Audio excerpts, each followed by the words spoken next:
Посмотрите на это лицо. Харизматичный, умный, обаятельный студент-юрист с идеальной улыбкой.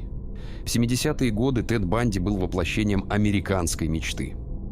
Но что, если я скажу вам, что за этой голливудской внешностью скрывалась абсолютная непроницаемая тьма? Вопрос к вам. Как такое возможно? Быть душой компании и хладнокровным чудовищем одновременно? Все началось в 1946 году в Вермонте. Тед рос в приличной семье, но его фундамент был построен на лжи.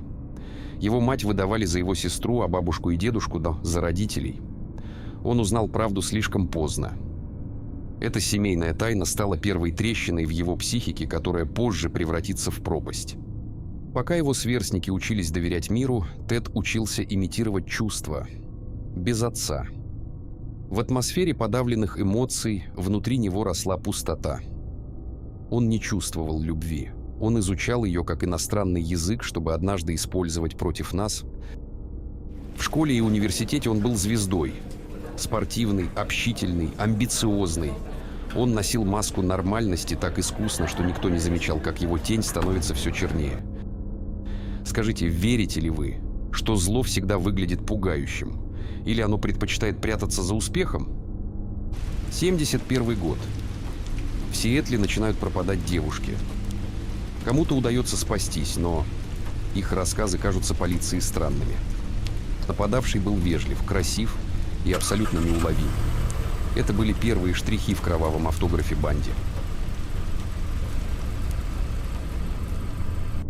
Лето 74-го. Линда Энн просто шла домой через кампус. Утром полиция найдет лишь пустую тропу и ее туфли. Ни борьбы, ни криков. Словно она растворилась в воздухе. Вопрос зрителю: как найти хищника, который не оставляет после себя даже капли крови?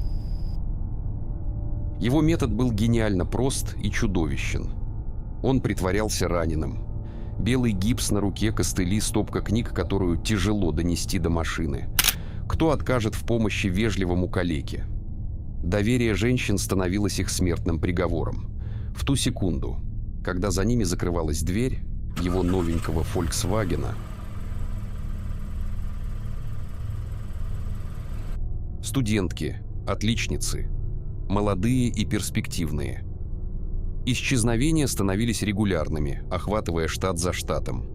Полиция была в ужасе. Они искали маргинала из подворотни.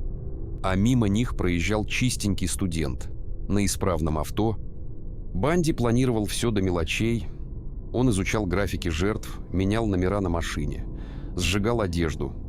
У полиции начали появляться подозрения. Имя Тед всплывало в отчетах, но доказательства их просто не было. Он всегда был на шаг впереди. Когда слухи о маньяке поползли по городам, общество было шокировано.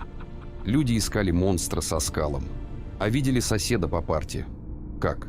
Вы считаете, можно ли на самом деле определить истинные намерения человека по его глазам, или мы видим только то, что нам позволяют увидеть? Август 75-го. Всемогущий маньяк попался на банальности. Езда без фар. Патрульный и не подозревал, кого он остановил. Но когда в багажнике нашли наручники, лом и лыжную маску с разрезами, маска Теда впервые дала трещину. Даже стены тюрьмы не могли его удержать. В декабре 77-го он буквально испарился из камеры. Пролез через узкое отверстие в потолке. Пока охрана думала, что он спит, Тед Банди уже вдыхал морозный воздух свободы.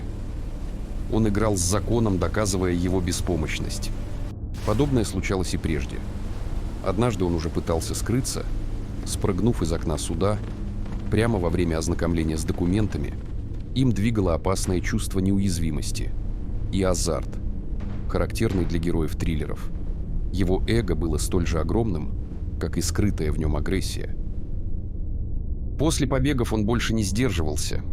Он пересек всю страну, оставляя за собой след из тел. Флорида стала его финальной сценой. Теперь он не просто убивал, он зверствовал, понимая, что финал близок. Психологи, позже изучавшие его, были в тупике. В одну минуту он, любящий партнер и интеллектуал, в другую — хищник с мертвыми глазами. Что делает человека способным на такую трансформацию? Это болезнь или осознанный выбор чистого зла? Мы снова возвращаемся в его пустую детскую комнату. Вакуум вместо любви, ложь вместо правды. Многие эксперты уверены, именно там, в тишине покинутого дома, формировался патологический манипулятор. Вопрос к вам. Можно ли было вычислить в том маленьком мальчике будущего монстра и спасти десятки жизней? Отсутствие отца и предательство матери создали внутри него ярость, которую он вымещал на каждой встречной женщине.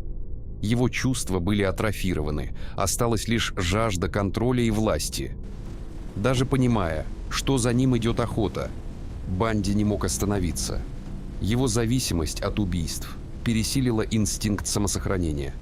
Жертвы продолжали множиться, а страна погружалась в паранойю.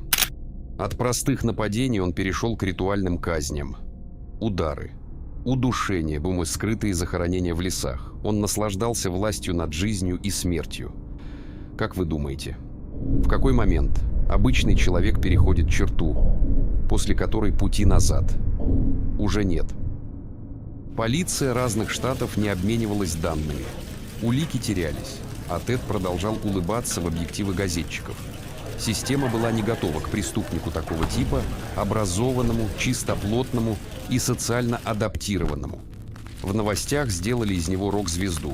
Женщины присылали ему письма любви в тюрьму, восхищаясь его красотой.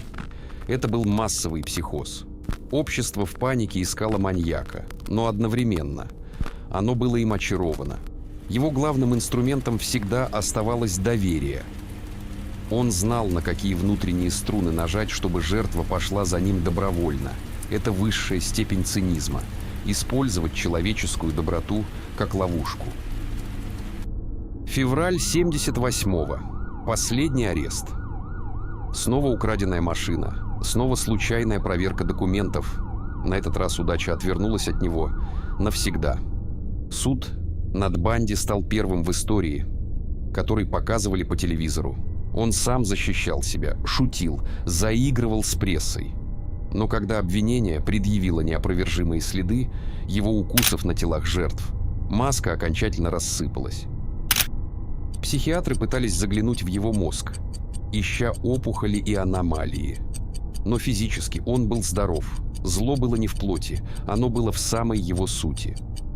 Что на самом деле порождает массовое зло? Гены, воспитание или нечто, что наука пока не может объяснить? Годы ожидания казни. Интервью, в которых он то признавался, то лгал. Он пытался торговаться своей жизнью, предлагая раскрыть места захоронений в обмен на отсрочку. Но время вышло. 24 января 89 год. Электрический стул. Тысячи людей снаружи тюрьмы праздновали его смерть с плакатами и фейерверками. Его последние слова были напрасными, как и вся его жизнь.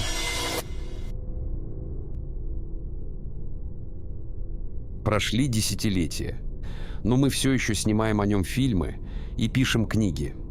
Его история стала учебником для криминалистов и предупреждением для всех нас. Почему нас так тянет к историям о таких людях?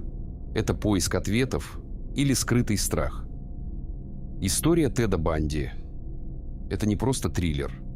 Это напоминание о том, что зло не всегда носит маску монстра. Оно может быть вежливым, оно может предложить вам помочь с книгами или подвести до дома. Посмотрите на дом напротив, там горит свет. Что, если бы он был вашим соседом? Могли бы вы распознать тьму за этой идеальной улыбкой прежде, чем станет слишком поздно? Берегите себя и помните, иногда самые опасные монстры – это те, кто нам больше всего нравится.